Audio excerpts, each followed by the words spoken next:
오늘도 클릭해주셔서 감사합니다. 구독과 좋아요 부탁드립니다.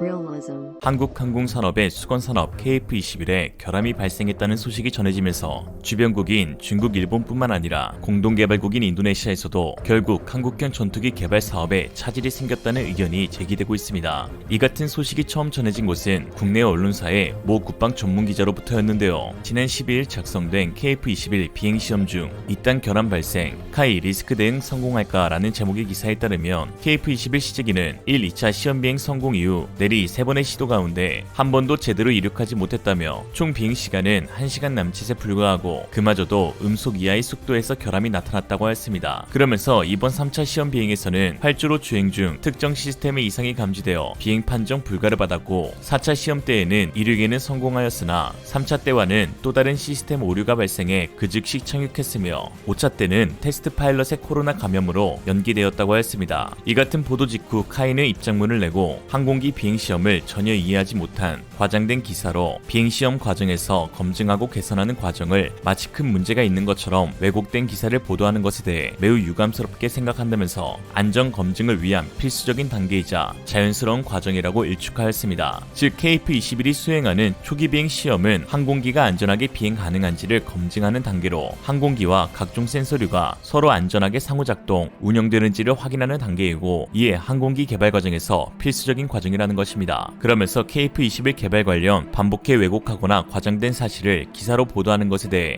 카이를 사랑하고 KF-21 개발 성공을 응원하는 투자자나 국민들의 오해를 바로잡기 위해 법적 대응 등 필요한 모든 조치를 다해 나갈 것이라고 밝혔는데요. 결함이 발생한 것은 안타까운 일이긴 하나 원래 시험 비행의 목적은 시제기의 결함을 발견해 보완하고 수정해 나가면서 안정화시키는 단계입니다. 오히려 시험 비행 중 결함이 발견된 것이 천만다행으로 개발이 완료된 상태에서 결함이 발생하면 시간, 비용, 안전성이 테스트 때와는 비교할 수 없을 만큼 악화되는 것인데요. 초음속 전투기는 한 나라의 모든 첨단 기술이 집약된 것으로 한 국가의 과학기술력을 알고 싶다면 그 국가의 최신 전투기를 보라는 말도 있듯 굉장히 어려운 과정을 수반해야 합니다. 그 과정에서 결함 발견은 지극히 당연한 것이죠. 현재 초음속 전투기를 독자적으로 제작할 수 있는 나라는 전 세계 200여 개의 국가 중 한국을 포함한 8개 국가밖에 없으니 얼마나 극도의 기술력이 요구되고 성공하기까지 얼마나 어려운지 알 수 있습니다. 카이의 고정익 사업 부분장인 류광수 부사장은 지상에서 각종 검사를 완벽히 마쳤다고 해도 실제 공중에서의 환경이 완전히 달라져 최초 비행 시 이착륙 성공 여부는 그 누구도 장담하지 못할 정도로 어려운 관문이라면서 KF-21 전투기 한 대가 들어가 있는 전선 총 길이만 약 32km로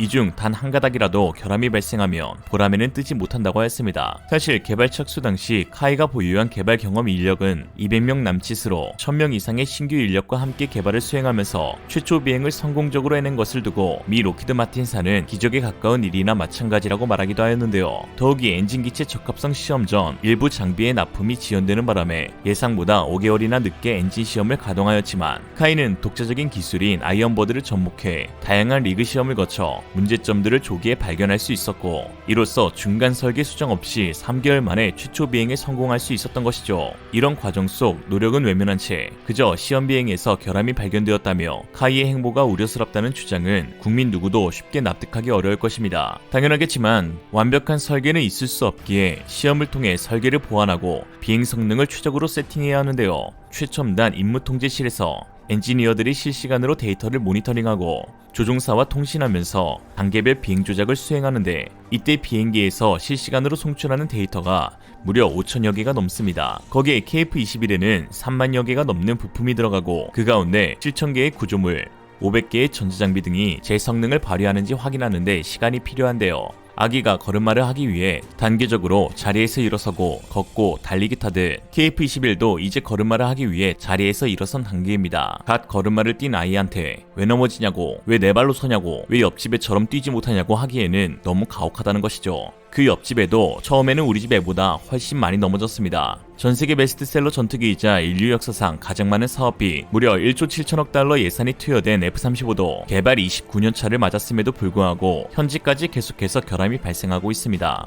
29년간 볼트 재설계, 배터리 차저 불량, 사출 좌석 결함, 연료 펌프 불량, 소프트웨어 버그, 제너레이터 고장, 조종 타면 제어 불량, IPP 밸브 파손, 꼬리 날개 화재, ALIS 미작동 등 연속적 사고로 모든 기종의 시험 비행이 전면 중단된 일까지 있었습니다. 그렇다고 F-35가 쓰레기인가요? 오히려 그 29년 동안 지지고 볶고 결함을 해결하고 보완하고 안정화시키면서 지금까지도 최고의 전투기로 군림하며 아무나 못 사고 없어서 못 팔고 그 기술을 해킹하려고 중국 같은 놈들은 난리도 아니죠. 원래 전투기는 많은 결함이 발생할 수밖에 없습니다. 그렇기에 개발을 나설 수 있는 국가도 몇 안 되는 것이고, 이에 KF-21을 개발하고 있는 대한민국이 대단한 것이며 그 실패의 과정을 통해 문제점을 정확히 분석하고 해결하는 과정이 필요할 뿐입니다. 욕이 필요한 게 아니라요. 결함을 지적하며 시험 비행을 단순히 실패로 규정짓는 것은 사실 목숨을 내놓고 비행 시험을 나서는 대한민국 공군의 테스트 파일럿들에 대한 예의에도 한참 벗어납니다. 잘 아시겠지만 공군 비행 시험을 하는 것은 매우 위험한 일인데요. 적어도 제2차 세계대전 이후 수백 명의 조종사들이 실험용 기체에 대한 시험을 수행했다가 사망했습니다. 오늘날 전투기 사고가 이전과 비교할 수 없을 만큼 크게 줄어드는 것은 그들의 숭고한 희생이 있었기 때문이죠. 그들의 노력은 무시한 채 2000여 회의 시험 비행 중 단 몇 차례의 결과로 KF-21의 성공 유무를 함부로 재단하는 것은 오히려 KF-21 도입을 견제하고 있는 주변 적성국들이 딱 까내리기 좋은 떡밥만 제공하는 것이죠. 실제로 일본 언론은 지난 7월 KF-21 초도 비행 성공을 보도하며 한국형 전투기 보라매가 시속 400km 속도로 날았다라는 제목을 달았는데요.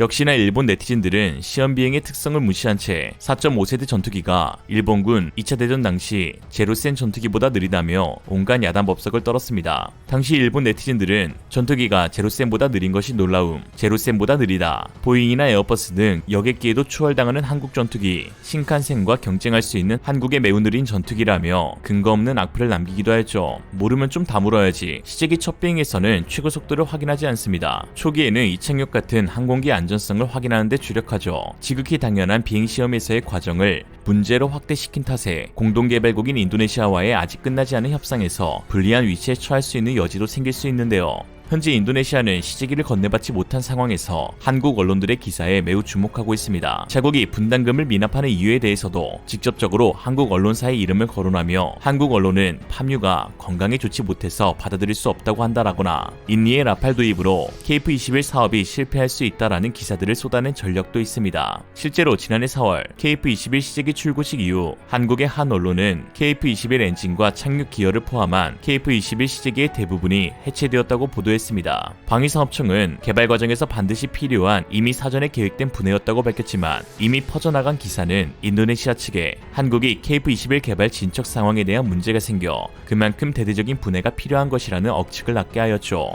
보도 직후 인도네시아 매체 존나 자카르타는 존나 짜증나게 출시 2개월 만에 KF-21 보라매 시제품이 실제로 해치되었다. 원인은 무엇일까? 라는 제목의 기사를 내보냈고 알 수 없는 이유로 KF-21 시제기 거의 대부분 장비가 분해되었다고 하였지만 사실 존나 자카르타는 그동안 한국산 전투기를 형편없는 패급 전투기로 묘사하거나 TOC-마이의 잦은 추락을 근거로 KF-21의 분담금을 낼 수 없다는 식의 기사를 보도한 바 있는 만큼 당시에도 결함을 계속 언급하면서 인니의 협상력을 늘리기 위한 수단으로 사용하였습니다. 이번에도 아니나 다를까 인도네시아 KF-21 관련 유튜브 영상의 댓글들은 한국 측 보도를 그대로 인용해 KF-21 결함에 대해 이야기하고 있는데요.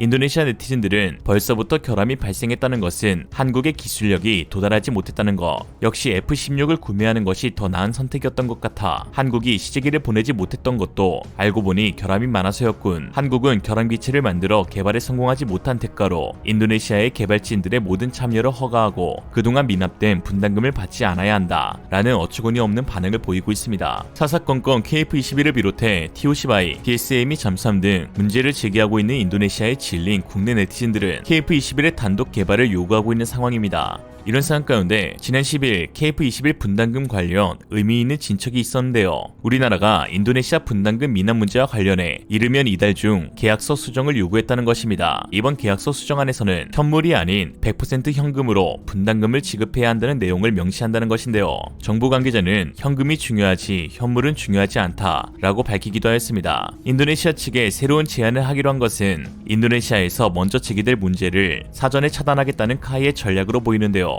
그러면서 임기가 끝난 안현호 카이 사장의 뒤를 이어 새로운 카이 CEO가 된 강구영 전 합참군사지원본부장은 최근 의미 있는 발언을 했습니다. 카이가 현재 개발 중인 사업에서의 R&D 연구개발 비용을 대폭 확장하여 1.5조 원까지 투입하겠다고 밝힌 것인데요. 임기가 시작된 6일 별도의 취임 행사 없이 바로 경남 사천에 KF-21 시제기가 있는 고정익동으로 달려가기도 했습니다. 인도네시아를 배제하고 한국의 단독 개발로 가기 위해서는 추가적인 두 가지 요소가 필요한 상황입니다. 첫 번째로 인도네시아 수량을 배분해줄 제3의 국가와의 협력, 두 번째로 인도네시아 분담금을 대체할 한국의 연구개발비 증대이죠. KF-21의 개발이 아직 완료가 되지 않은 상황에서 유럽, 남미, 동남아 등 세계 각지에서 도입에 대한 큰 관심을 내비치고 있고, 한국 역시 연구개발비에 본격적으로 투입하겠다고 밝힌 만큼 인도네시아 배제도 고려될 수 있는 것으로 해석할 수 있습니다. 강구영 사장은 베테랑 전투기 조종사 출신으로 비행시간 3000시간의 전투 조종사이자 세계 최고 테스트 파일럿 양성학교인 영국 왕립 시험비행학교를 한국인 출신으로 유일하게 졸업한 개발 전문 시험비행 조종사입니다. KT-1 웅비, TO10 개발에 참여할 만큼 한국형 전투기 사업에도 깊은 관심을 갖고 있으며 앞으로 KF-21 개발에 전념을 다하겠다고 밝힌 바 있습니다. KF-21 개발이 완료가 될 때까지 많은 시행착오와 결함이 드러날 것입니다. 우리 손으로 처음 개발하는 초음속 전투기 사업인 만큼 전혀 예상하지 못했던 문제점이 갑자기 툭 튀어나올 것이며, 이에 따른 비판적인 보도도 계속해서 나올 것입니다. 그러나 이것과는 상관없이 우리 군과 국민들이 KF-21 개발을 성공해내고야 말겠다는 신념만 가지고 있다면 우리는 반드시 국산 전투기의 양산까지 차질 없이 진행할 수 있을 것입니다. 세계 8번째 초음속 전투기 개발국 대한민국이 동북아의 패권국으로 앞으로도 흔들리지 않는 자주국방을 키울 수 있게 많은 격려와 응원 부탁드립니다. 오늘의 한줄평, 서울시 용산구 동자동에 거주 중인 이민숙 씨는 리얼리즘과 인TV에서 다음과 같이 밝혔습니다. 아니 시지기가 좀 문제가 있을 수도 있지. 왜 우리의 기를 죽이고 그래? 이상으로 리얼리즘이었습니다. 여러분의 생각은 어떠신가요? 현명하고 지혜로운 여러분의 의견을 지금 댓글에 남겨주세요. 감사합니다.